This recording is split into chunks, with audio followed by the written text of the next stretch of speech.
So I'm tacking this with a invisible baste here. Little tiny stitches, bigger stitches on the back. But you know, what I'm actually doing here is what I call wizard stitching. And that, well, the best way I can explain that is you just imagine yourself to be a wizard or a magician. And you think of your thread and needle like that, actually. And you just switch or transform your approach or your stitch, maybe the size of the stitch, style of the stitch.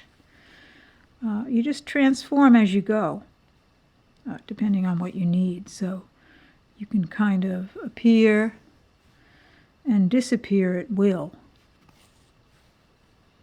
So here I'm using the kind of the invisible stitch to tack down these house blocks here. But I'm then switching into more of a running stitch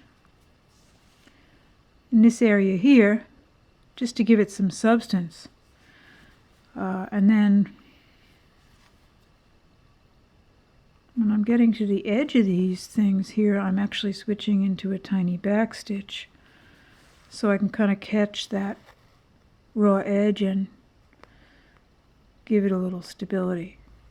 So you get the idea. You can run across the piece. I mean, in a lot of ways, this could be quilting, you know.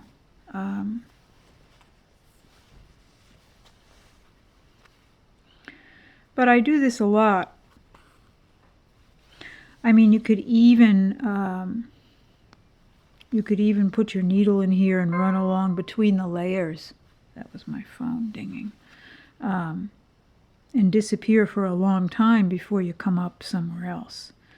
But there's some sort of continuity to it, as if you're on a journey or you're going somewhere, and in an instant you can just kind of change your form. So that's why I call it wizard stitching.